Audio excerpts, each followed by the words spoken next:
Hello friends, myself Dr. Sudha Tripathi. Welcome to my channel Indian Homeo. Friends, today I'll be talking about hair loss and homeopathic approach or the homeopathic treatment for the hair loss. If you are facing hair loss problem, in this video I'll tell you about the causes of hair loss, tips to prevent hair loss, proper diet for hair care, homeopathic approach in hair loss, and most importantly, the emotional cause considered in homeopathy for hair loss. Hair loss is one of the most common condition which one experiences in everyday life. Loss of about 70 to 100 hair per day is considered to be normal and does not require any treatment. But when the rate of hair loss increases suddenly, even if it is in normal range, then the treatment is recommended. Before we proceed to know the causes of hair loss, it is important to know the various stages of hair growth. Hair grows from the root underneath the skin. The hair is fed by the blood vessels at the base of the hair follicles, which gives it the nourishment it needs to grow. Between starting to grow and falling out, years later, each hair passes through 4 stages.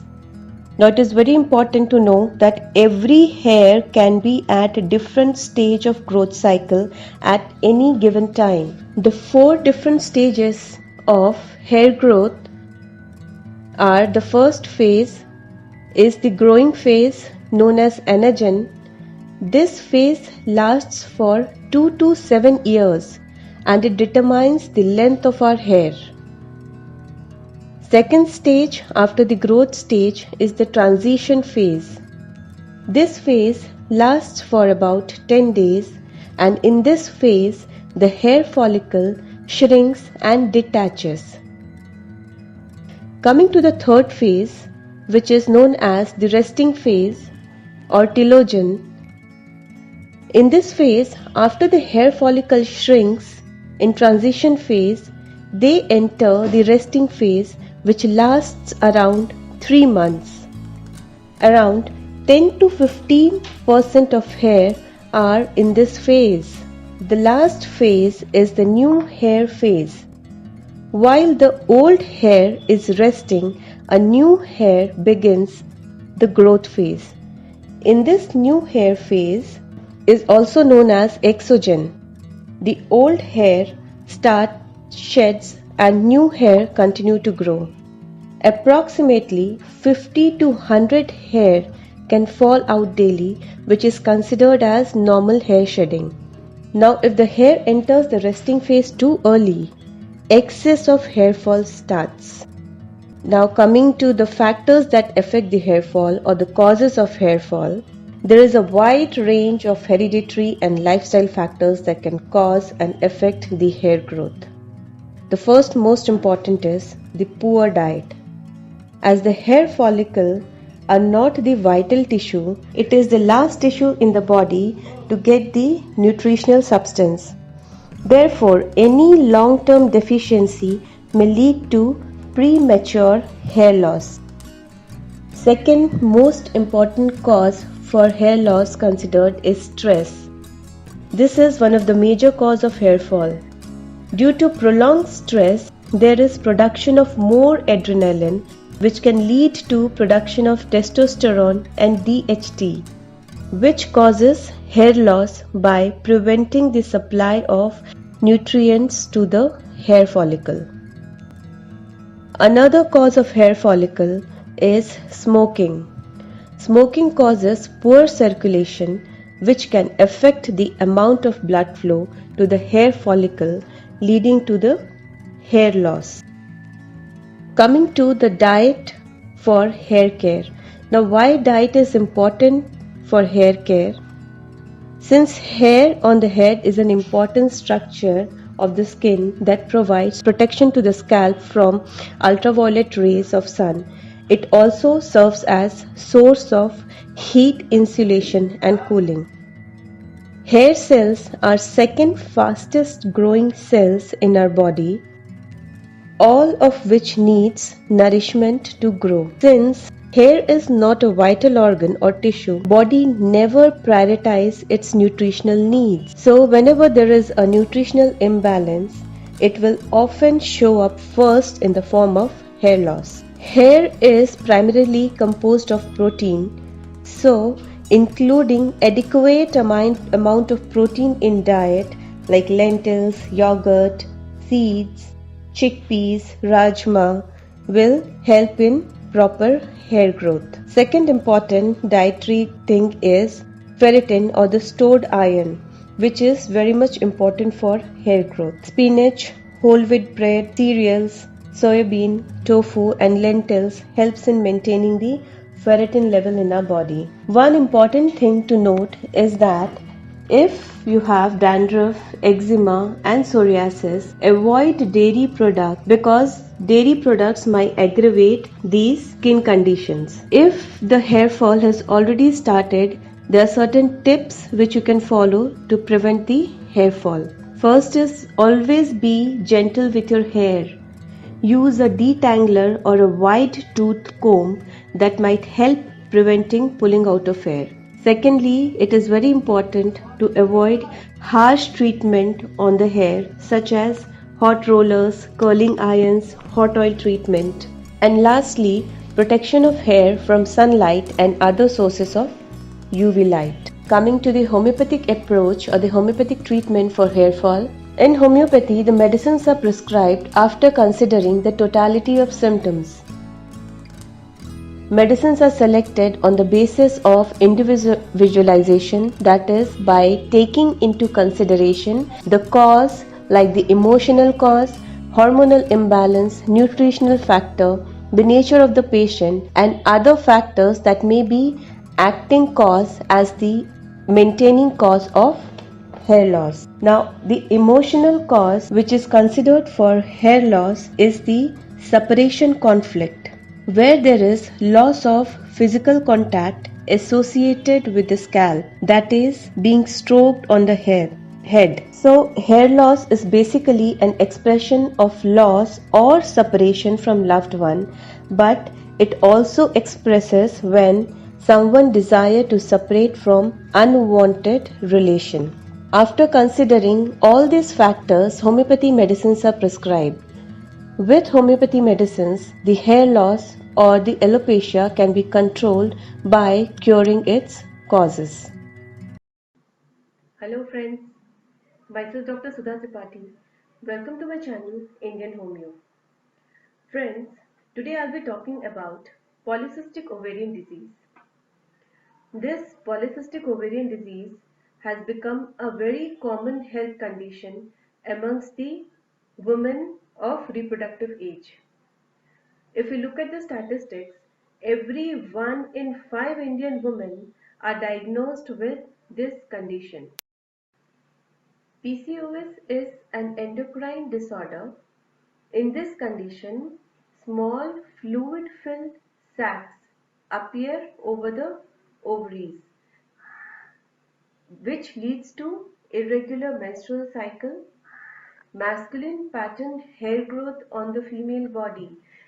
That is, if a female is diagnosed with PCOS, she starts developing excess of hair over her upper lip, near the chin, and basically all over the body. And if this condition is left untreated, it may lead to infertility.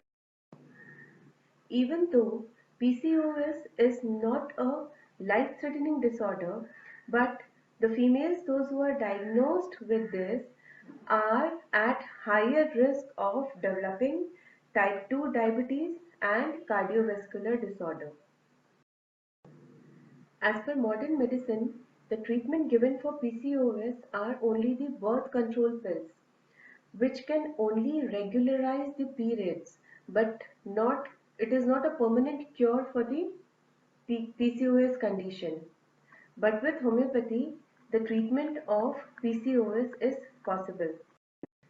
In this video, I'll be telling about what diet and lifestyle is to be followed with this PCOS condition and the emotional cause of PCOS and how does the homeopathy medicine helps in curing this condition. Before we proceed to the treatment part of PCOS, let's understand what exactly happens in polycystic ovarian syndrome. In PCOS, primary defects is seen with two perspectives in the body. First is the insulin resistance and second is LH and FSH levels.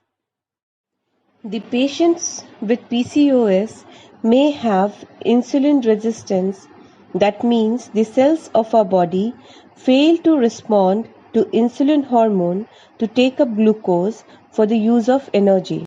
Because of this non-usage of glucose for energy, there occurs storage of glucose resulting in weight gain. Because of the excess production of insulin in the body, there occurs overproduction of androgen in the ovary.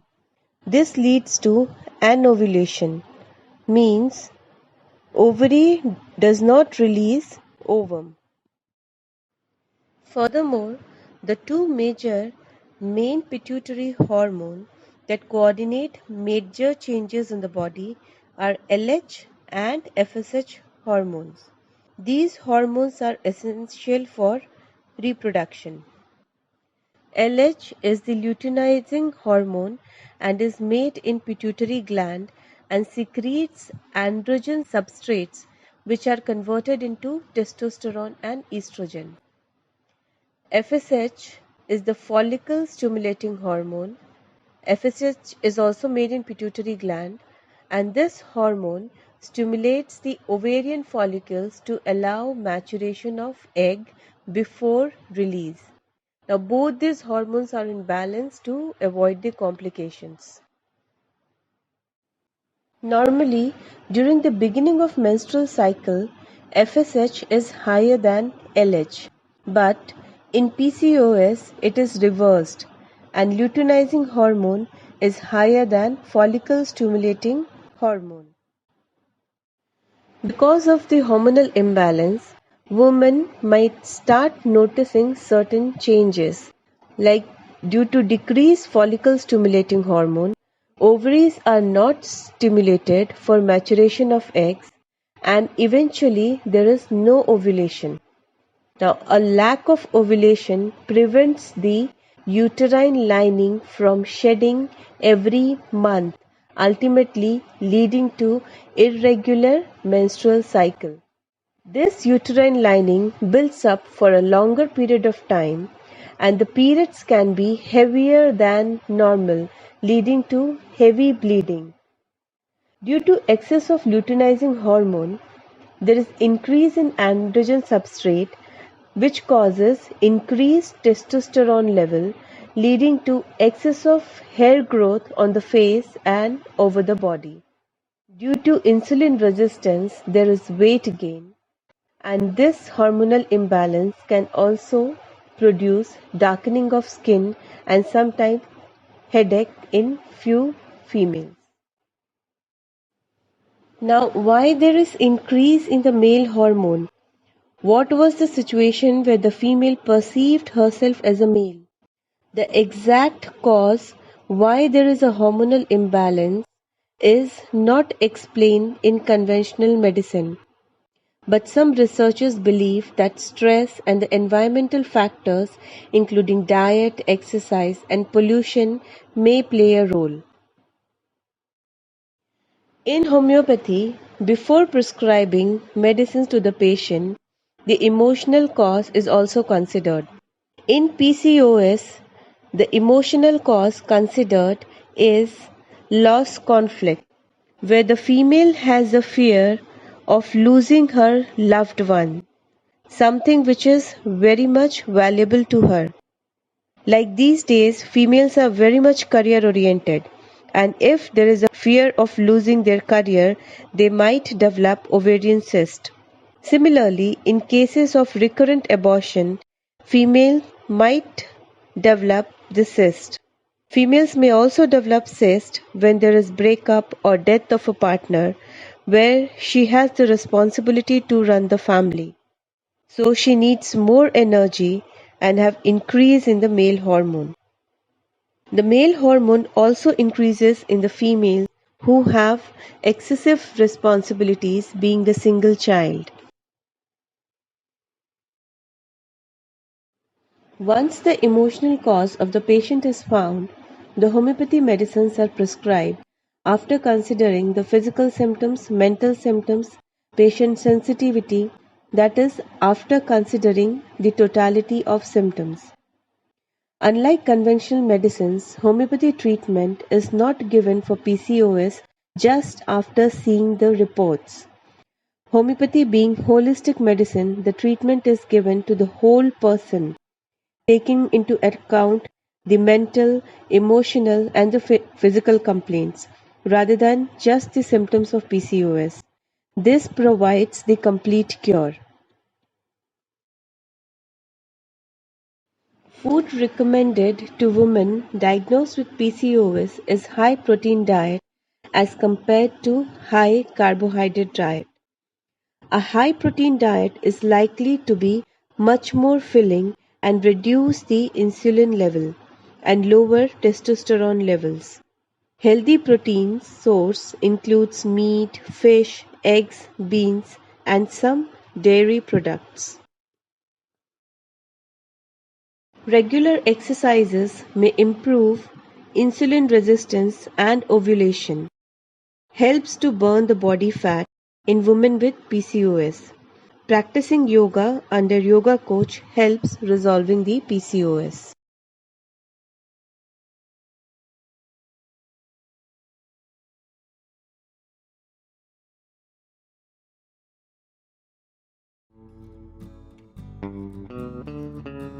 Hello friends, myself Dr. Sudha Tripathi.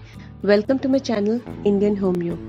Our today's topic is skincare with homeopathy. As per homeopathy philosophy, while treating skin conditions, suppression of skin lesions is not okay. Basically, skin conditions or diseases are the expression of internal disease. The signs and symptoms over the skin are an expression that body is trying to heal itself by eliminating internal toxicity. Hence, the skin conditions should never be suppressed by any external ointments, because just by applying topical ointments, they only suppress the skin conditions and not truly address the disease state at all. External applications only prevents its peripheral expression, thereby pushing the disease deeper into the skin and the body and creates various side effects. Such suppressive therapies only provide short-term relief. After the treatment is stopped, the lesions on the skin reappear. On the other hand, homeopathy medicines stimulates the body to heal itself. Homeopathy medicines are not anti-anything, such as anti-itching, antimicrobial, or anti-inflammatory. But if used inappropriately, even homeopathy remedies can be suppressive. Now let us see what are the points are considered or covered during the treatment of skin condition in homeopathy.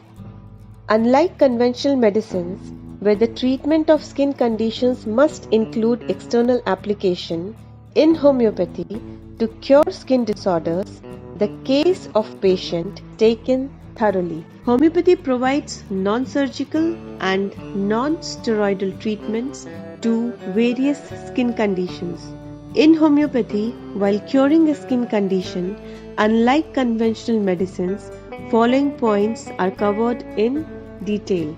First is the appearance of skin, which includes the color and any discharge from the lesion of the skin. Second is the sensation like burning, pricking, numbness, and tingling over the skin eruption. This also provides critical information and helps in selection of remedies. Location and the site of disease plays an important role in understanding the emotional cause of skin lesion. Along with the above points, concomitant symptoms also play important role in selection of medicines. The concomitant symptoms are the symptoms associated along with the skin lesions like anxiety, breathlessness, or pain anywhere on the body. If such symptoms are present along with the skin complaints, then these symptoms are also covered before prescribing the medicine to the patient.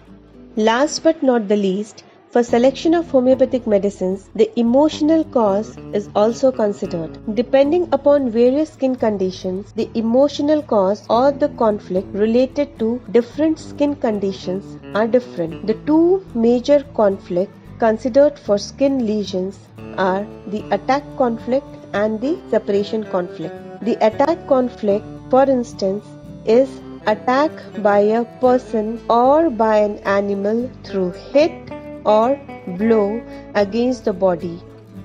Even sometimes the verbal attack like scolding, threatening might be perceived as an attack. Second emotional cause considered is the separation conflict, where there is separation from loved ones. That is, when someone is separated from loved ones, or when someone has desire to separate from an unwanted relation or from a toxic relationship. So basically, by considering the totality of symptoms along with the emotional cause, the skin lesions are cured with homeopathy medicines. Common skin conditions that can be cured with homeopathy medicines includes acne, cellulitis, eczema, atopic dermatitis, dry skin, erysipelas, herpes infection, urticaria, corn, molluscum, psoriasis, ulcers, wart, and many other skin conditions. Let's see few common homeopathy medicines which are recommended in skin conditions. First medicine is Antim-Crude. This is recommended when skin is hard and thick like in corns and callosities. Second common medicine is Epismel when in the skin lesion there is itching, burning, stinging pain with water retention, then the Epismel is recommended. Third medicine, Arsenic Album, is recommended in ulceration of skin with burning pain, offensive discharges. Next common medicine is Calendula, which is indicated for trauma and wound healing. Graphites is one of the common medicine which is indicated in eruptions where there is oozing thick yellow or honey-like fluid which later dries into golden crystals on the skin.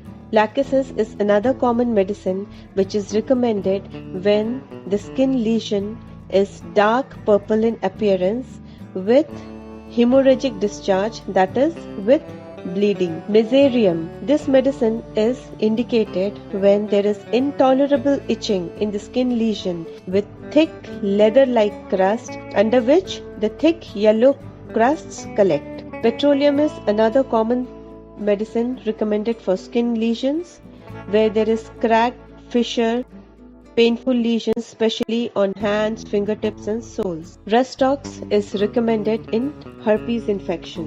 Sulfur.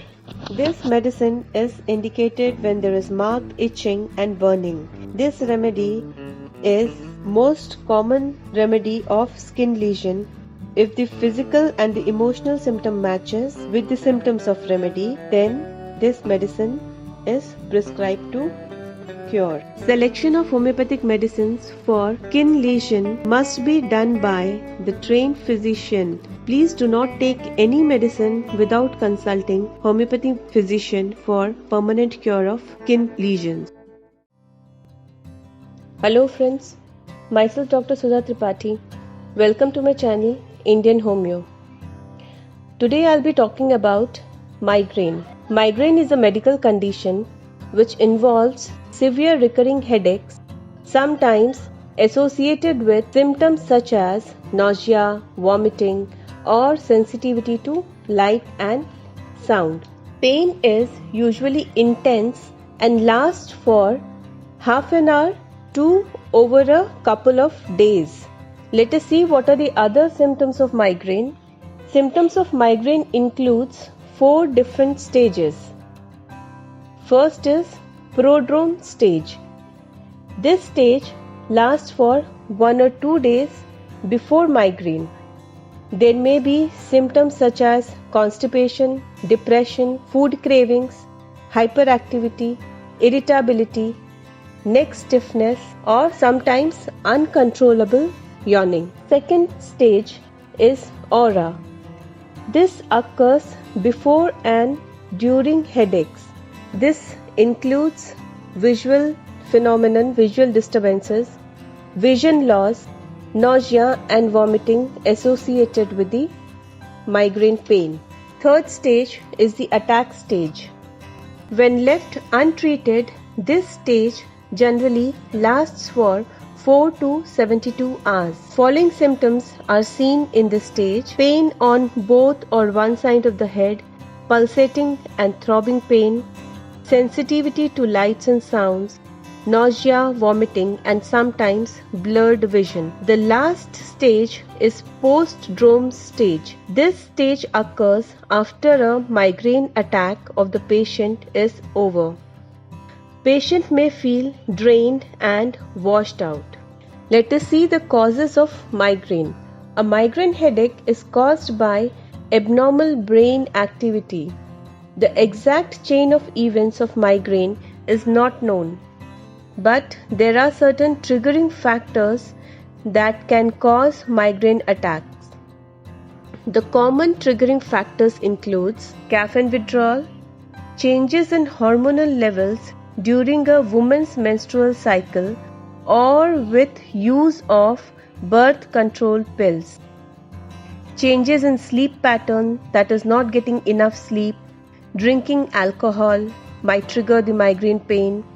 Exercise or other physical stresses sometimes cause the pain. Loud noises or bright lights, missed medications, odors or perfumes, sometimes strong smells can cause the migraine pain. Smoking or exposure to smoke might also trigger the pain. Stress and anxiety. There are also certain food materials which can trigger the migraine. Foods such as chocolates, certain dairy products, foods with MSG, that is monosodium glutamate, foods with tyramine like red wine, figs, smoked fish, and certain beans can trigger the migraine. Fruits such as avocado, banana, citrus fruits sometimes trigger migraine pain in certain patients. Peanuts and other nuts and seeds are also common dietary food which can cause migraine. Now let's see what exactly happens in the brain that causes this migraine pain. The exact mechanism of head pain which occurs during migraine is not known, but it is believed that adenosine, a neuromodulator, may be involved. During a stressful condition, when more energy is required, there is more cleavage of ATP, producing more adenosine. This adenosine level causes vasodilatation, that is, dilating the blood vessels of the brain, which induces migraine. Another cause of migraine could be the electrical activity of neurons in a certain brain area is silenced, which is termed as CSD, that is cortical spreading depression. Once a certain threshold of depression occurs, this silencing spreads throughout the brain like a ripple in a pond, causing migraine pain. Also, the trigeminal nerves situated at the base of brain during the attack of migraine releases a chemical called CGRP, that is calcitonin gene-related peptide, which relaxes the blood vessels, causing dilation of the blood vessels, which triggers the pain. Now, why there is cortical spreading depression? Why adenosine level is raised? In homeopathy, unlike conventional medicine, the emotional cause is considered before prescribing medicine for migraine. Here, the emotional cause of migraine considered is the conflict with the higher member of the family. When the person feels helpless in a particular situation and criticizes oneself. Now, during a stressful condition, when there is helplessness with pent up or suppressed anger, the electrical activity of neurons is stimulated, giving rise to pain. Now, in migraine, why pain is there at different areas of the head? Let us see the emotional cause of this. Frontal headache. When the person's perception is self-criticism or worthless in a particular life situation, then that person or the patient experiences pain at the forehead. If the patient has pain at temporal region, that means there is lack of joy with strong suppressed anger and helplessness feeling. If a person experiences pain at the occipital region, then there is constant feeling of lack of appreciation from head of family with suppressed anger and helplessness feeling. Sometimes migraine headaches are also associated with aura. Now let us understand the emotional cause of these aura. So if there is visual confusion or visual disturbance, this means that there is suppressed anger with confusion of reality of the event which is happening in his or her surrounding. That means the patient doesn't want to see what is happening in his or her surrounding, and there is a confusion. If there is a dim vision as aura, when the person has a suppressed anger and does not want to see a particular life event, then he or she experiences a dim vision as aura during migraine attack. When a person or the patient has nausea and vomiting before the migraine or with the migraine pain, that means there is suppressed anger with totally indigestible feeling for a particular movement. It can give rise to nausea and vomiting. So every symptom body produces is its defense mechanism. Body tries to protect itself from that particular situation.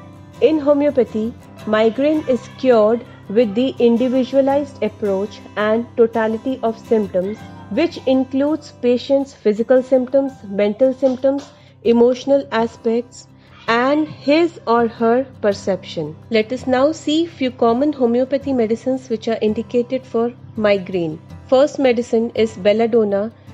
It is recommended when there is intense headache with violent throbbing pain. Pain aggravates by noise, light, touch, motion, or jarring, that is by least movement. Face is flushed or feels hot. Sometimes hands and feet becomes cold. In belladonna, the migraine pain, the headache is relieved by sitting or by firm pressure. Second medicine is bryonia. It is given when headache is aggravated by motion, even by slightest movement of the head or eyes. Pain is worsened by slight touch and relieved by very hard or firm pressure. Headache is centered over left eye, accompanied with nausea and constipation. Next medicine is Nux vomica. In Nux vomica, patient's headache begins after overeating, from alcohol, coffee, or other drugs, or from loss of sleep, or from excessive mental work. Pain is aggravated by sounds such as sound of footsteps, and pain is relieved by wrapping the or covering up the head with a warm covering, or by being in a warm room. Next medicine is pulsatilla. It is given when the headache is after every meal or after every warm, rich or fatty food. Headache is in connection with menstrual period. Pain in forehead or on one side, and the pain side changes its location frequently. In pulsatilla, the pain is relieved by pressure and worsened by blowing the nose. Next medicine recommended is gelsemium. In gelsemium, pain begins at the back of head extending up to the forehead. Headache is preceded by dimness of vision and other visual disturbances. In gelsemium, the patient has a sensation of a band tightly around the head. Patient feels dull, timid, heavy and wants to be left alone. There are many other homeopathy medicines for migraine that are prescribed after detailed history, so the remedy is specific to every individual person. Hence, for migraine, if a trained and experienced homeopathy physician selects medicine, the cure of migraine is possible.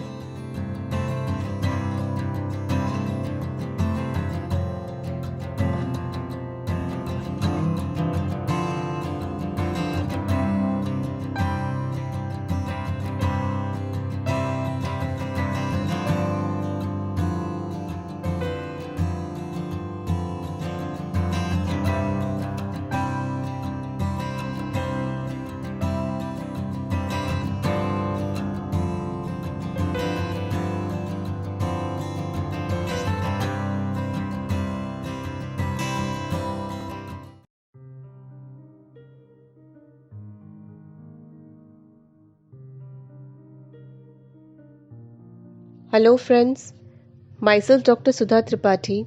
Welcome to my channel Indian Homeo. Our today's topic is diabetes mellitus. Diabetes mellitus, which is commonly called as diabetes, is a metabolic disorder characterized by high blood sugar level over the prolonged period of time. In conventional medicine, there is no cure for diabetes. Instead, only management of the condition is possible. Whereas, the homeopathy medicines aim to boost the individual's immune system, thereby strengthening the body itself to manage the disease condition. Before we proceed to understand the role of homeopathy medicine, let's see what exactly happens in diabetes. Basically, in diabetes mellitus, body prevents properly using the energy from the food we eat.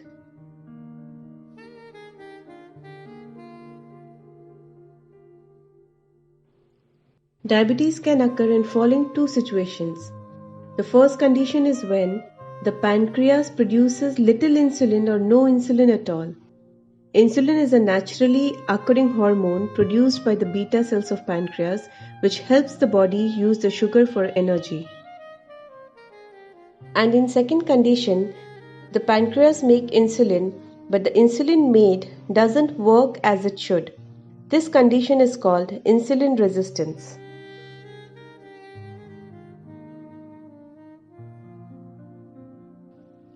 Our body is made up of millions of cells. To make energy, cells need food in a very simple form. When we eat or drink something, our complex food material is broken down into simple sugar called glucose. Glucose provides the energy our body needs for daily activities.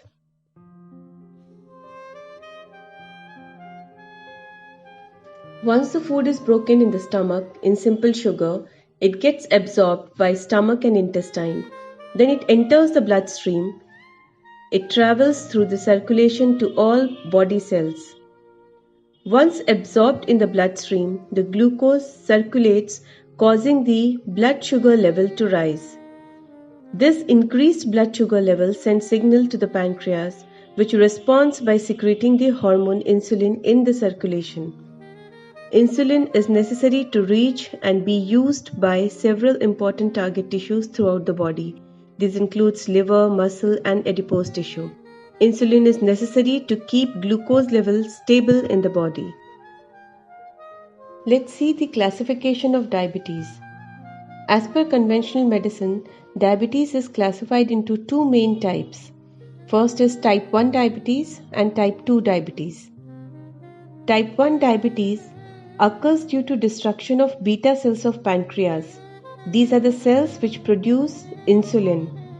In this type of diabetes, pancreas makes very little or no insulin. So, sugar can't get into the body's cell for use as energy. Type 1 diabetes is a common form of diabetes occurring in people who are under age 30 but it can also occur at any age. People with this type of diabetes use insulin injection to control blood sugar level. Second type of diabetes is type 2 diabetes. In this type of diabetes, insulin is produced but it doesn't work properly. 9 out of 10 people with diabetes have type 2 type of diabetes. The type 2 diabetes may sometimes be controlled with a combination of diet, weight management and exercise. Other than type 1 and type 2 diabetes, there are also other types of diabetes, like gestational diabetes. High blood glucose level during pregnancy is termed as gestational diabetes. As the pregnancy progresses, the developing baby has a greater need for glucose. Hormone changes during pregnancy also affects the action of insulin, which brings high blood glucose level. Pregnant women who have a greater risk of developing gestational diabetes include those who are above 35 years old, overweight, when there is family history of diabetes, and women with history of PCOS. Generally, gestational diabetes, the blood glucose level return to normal after the childbirth. However, women with gestational diabetes have increased risk of type 2 diabetes in later life. Other type of diabetes is latent autoimmune diabetes of adulthood. Like type 1 diabetes, latent autoimmune diabetes of adulthood occurs when body stops producing enough insulin. But unlike type 1, the signs and symptoms are produced at much slower rate. Neonate diabetes mellitus is diagnosed very early in infants, anywhere from birth to 6 months old.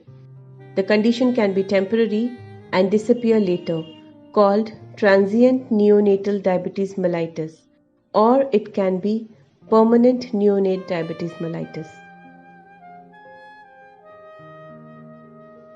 Let's understand the causes of different types of diabetes. Cause of type 1 diabetes. This occurs when the immune system, which is the body's system for fighting infection, attacks and destroys the insulin producing beta cells of pancreas, resulting in decreased production of insulin. Cause of type 2 diabetes. This type of diabetes develops when the body becomes resistant to insulin or when the pancreas is unable to produce enough insulin. Exactly why this happens is unknown, although genetic and environmental factors such as being overweight and inactive, smoking, unhealthy eating habits seem to be the contributing factors. Let's understand the cause of gestational diabetes. During pregnancy, placenta makes hormones that causes glucose to build up in the blood. Usually, mother's pancreas can send enough insulin to handle it. But if body can't make enough insulin or stops using insulin like it should, the blood glucose level rises and the mother gets gestational diabetes. Latent autoimmune diabetes of adulthood happens because body makes antibodies that cause the immune system to attack the insulin making cells of pancreas. As the ability of cells to make insulin is lost, body can no longer control the sugar level. As mentioned earlier, unlike type 1 diabetes, symptoms get worse slowly.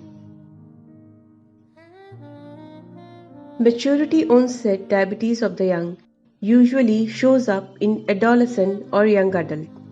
It's caused by changes in genes called mutation that affects how well body makes insulin. If enough insulin is not made, the blood sugar level goes up. Let's see the symptoms of diabetes mellitus. Although many symptoms of type 1 and type 2 diabetes are similar, they present in a very different ways. Many people with type 2 diabetes won't have symptoms for many years. Whereas in type 1 diabetes, the onset of symptoms can be very sudden. Symptoms of type 1 diabetes. Due to damaged beta cells, there is high blood sugar level, which produces symptoms such as dehydration. When there is extra sugar in the blood, the body tries to get rid of it by increasing the frequency of urination. A large amount of water goes out with urine, causing body to dehydrate. Second symptom is weight loss. The glucose that goes out with urine takes calories with it. That is why many people with high blood sugar lose weight. Diabetic ketoacidosis. If body can't get enough glucose for fuel, it breaks down fat cells instead. This creates chemicals called as ketones. Liver releases the sugar it stores to help out, but body can't use it without insulin. So it builds up in the blood along with acidic ketone. This mix-up of extra glucose, dehydration and acid built-up is known as ketoacidosis. Common symptoms of type 2 diabetes includes frequent urination, increased thirst, increased hunger in spite of having proper meals, extreme fatigue even though having good diet, weight loss without trying, tingling pain or numbness in hands or feet. This is often seen in type 2 diabetes. Yeast infections that keep coming back, wounds that generally take time to heal. Dark rashes around neck or armpit is also seen, which are often sign of insulin resistance. These rashes are called as acanthosis nigricans. Let's see the approach of homeopathy in treatment of diabetes. Treatment of diabetes in conventional medicine may include insulin and an oral drug along with diet and exercise, whereas in homeopathy, the approach is very different. Human body has a proper metabolic process to balance the blood sugar level with the help of insulin. Now we know that our body uses sugar for energy. So while treating a diabetic patient, we need to understand what was the situation in patient's life where he or she required more energy, which led to store glucose in the blood. The emotional cause considered in diabetes is the resistance conflict. Means when there is a strong opposition against a person like parent, sibling, relative, teacher or doctor, against a situation like at work, school or in any relationship, when there is a strong resistance against an institution like school, church or hospital, or when a person has been forced to do against one's will. Children experience conflict when they resist daycare or school, or when they very strongly oppose what they are told to do so. Here the purpose of storing more glucose in the blood is to prepare the individual, particularly the muscles, to fight with the full force, to resolve the conflict or to face the situation. Hence, in homeopathy, unlike conventional medicine, by considering the emotional cause, patient sensitivity and the totality of symptoms, the medicine is prescribed.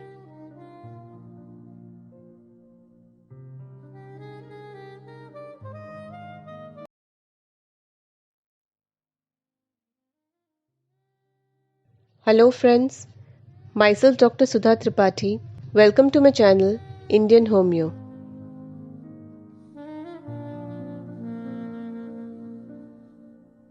As per modern medicine, depression is prolonged sadness over 2 to 3 weeks.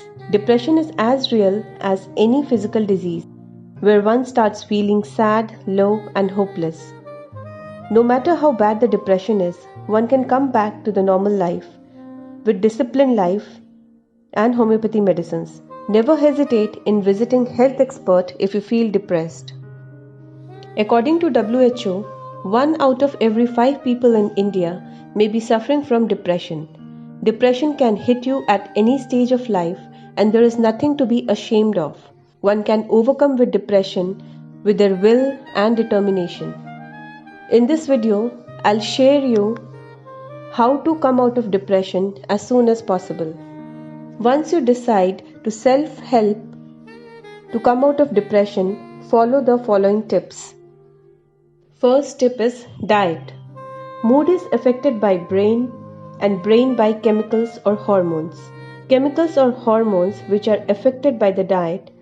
Therefore, right nutrition, especially the micronutrients like almonds, apricot, walnut, cashew nuts, and other dry fruits, improves the level of happy hormones, namely serotonin, oxytocin, dopamine, and endorphins, that promotes positive feeling, happiness, and even love.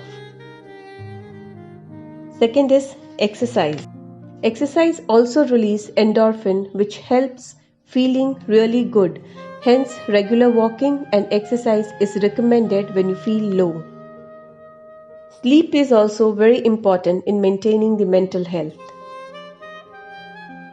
Fourth important thing is to reduce stress. There are things that are out of our control, but certainly there are also few things that are in our control. Sometimes we focus on things that are neither urgent nor important.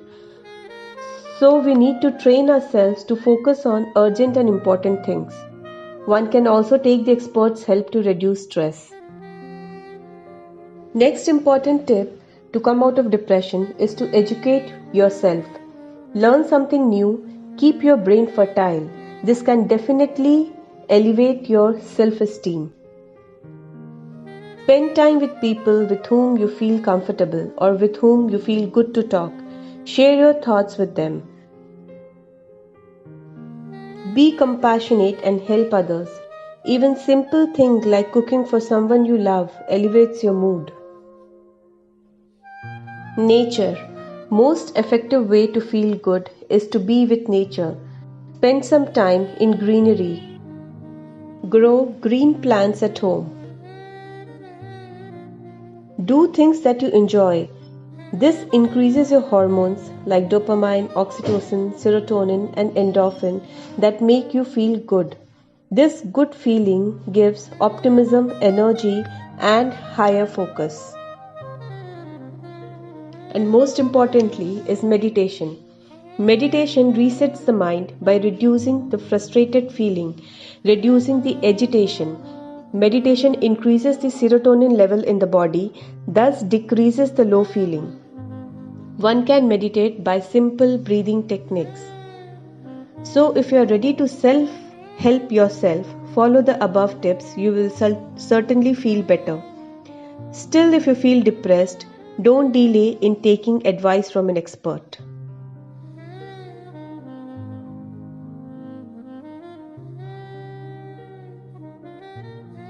पहले तो आपको बहुत बहुत thank you बोलते हैं।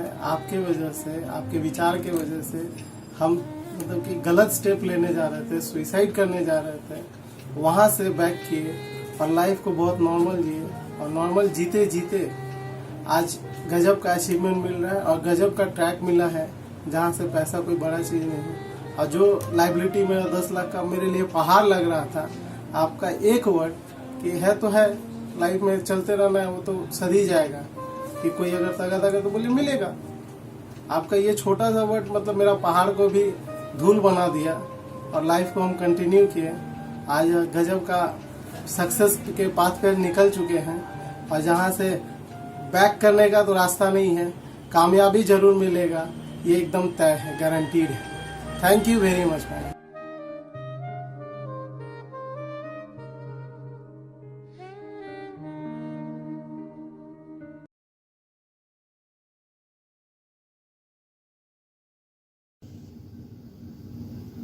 Hello friends, myself Dr. Sudha Tripathi. Welcome to my channel Indian Homeo.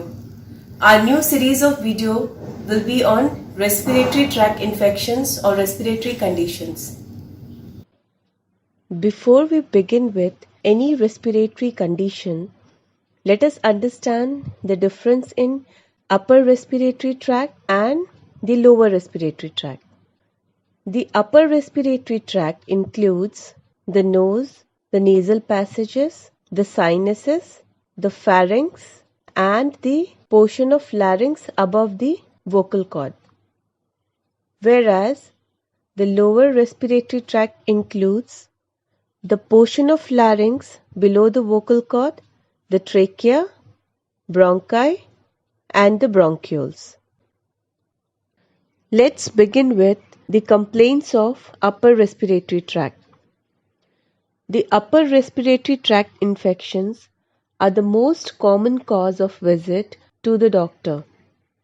The common upper respiratory tract infections includes rhinitis, that is the common cold, sinusitis, tonsillitis, and the pharyngitis. Now let's see what is rhinitis. Rhinitis is nothing but the common flu or the common cold.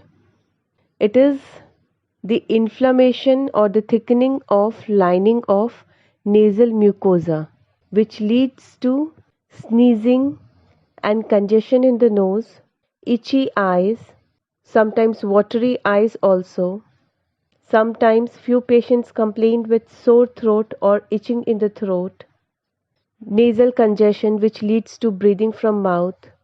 When the infection is severe, there is pain in the ears and few patients complain with headache. Coming to the causes of rhinitis. As per modern medicine, the rhinitis is classified depending upon its causes. So the two main types of rhinitis are allergic rhinitis and non-allergic rhinitis. Now, the allergic rhinitis, as the name suggests, few people, according to modern medicine, are allergic to certain pollens, grasses, or weeds in a particular season, or they present the symptoms of rhinitis or running nose because of inhaled house dust, the dust mite, or animal dander or the feathers. Also, few people get allergic to certain food materials like wheat, fish, egg, meat, etc. Coming to the non-allergic rhinitis. The types of non-allergic rhinitis includes acute viral rhinitis, chronic rhinitis, vasomotor rhinitis, and rhinitis medicament. So, what is vasomotor rhinitis? This type of rhinitis occurs when the blood vessels in the nose dilate or expand. This dilatation or the swelling of the blood vessels in the nose produces the congestion. Mucus may also drain out from the nose. What is rhinitis medicament? Rhinitis medicament is the condition when a patient uses excessive amount of nasal drop, which leads to the symptoms of rhinitis. Coming to the homeopathic view or the cause of rhinitis.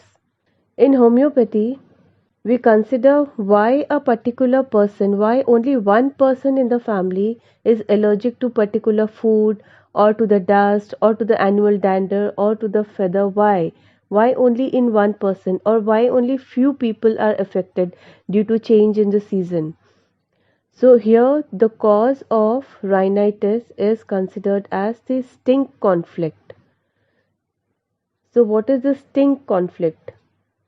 Stink conflict is nothing but a smelling trouble. If a person or the patient perceive the threat to their interest, to their need or concerns in their surroundings, that is at their workplace, school, or at home, or in any relationship, they develop the symptoms of rhinitis.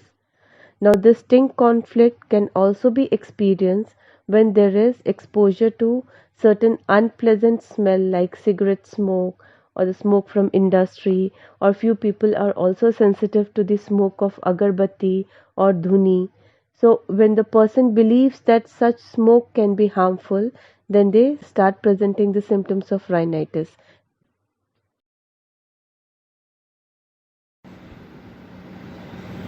Coming to the treatment part of rhinitis. So, unlike modern medicine, in homeopathy, the treatment is not given just by considering the obstruction in nose, running nose, coryza, itching in the throat, itching in the soft palate.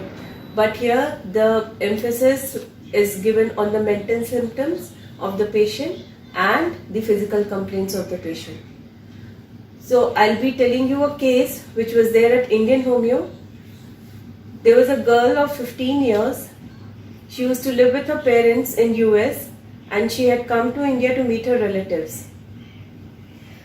The girl had complaints of this rhinitis, coryza, from past 3-4 years. During childhood, child was free from any of the complaints. She was a healthy child, but from the age of 10 years, she started gradually developing these symptoms. Her nose used to get blocked at night, and in the morning when she used to wake up, she has continuous running nose with sneezing, with itching in the palate, typical rhinitis symptoms. So whenever we take a case in our clinic, we first ask take the case from parents and from the relatives, and then we talk to the patient personally. So on asking her, as I explained, the conflict is distinct conflict in rhinitis. On asking the patient why she gets stressed or what is the tension which she is going through, then she explained that her father always compares her performance with her friends' children's performance. So initially the child used to take up the pressure, but now the child feels criticized. The child cannot take up. The child always feels pressurized and always, she has gone to her shell. She doesn't interact much, and then there is always inferiority, and she feels that she is not capable as compared to the other children. So this was the sting. She didn't feel like facing or talking to her father. This was the disagreement. This was the conflict which was going in her life. So here the rubric which was considered was delusion criticized, and by considering her other general rubrics like she has this obstruction of nose at night, and one more rubric, she she couldn't take milk. After taking milk, she used to go to motions 2 to 3 times, so she did not take milk. There was aggravation from milk. So these 3 main rubrics were considered. And one more thing she told me, that she has she always covers herself with soft blanket while going to sleep, or whenever she goes out, she always covers herself with soft scarf. On asking her why this habit, she said, I feel comfortable, I feel protected. So by considering all these points, Calcarea Carb 200 was prescribed, and now the child is improving. She is sleeping properly. As her sleep was disturbed because of nasal obstruction, and she used to take nasal sprays to reduce the congestion, but now that has reduced. So the child is improving. So by thorough case taking in homeopathy, the immunity of the person can be improved and a proper gentle care can be provided to the patient.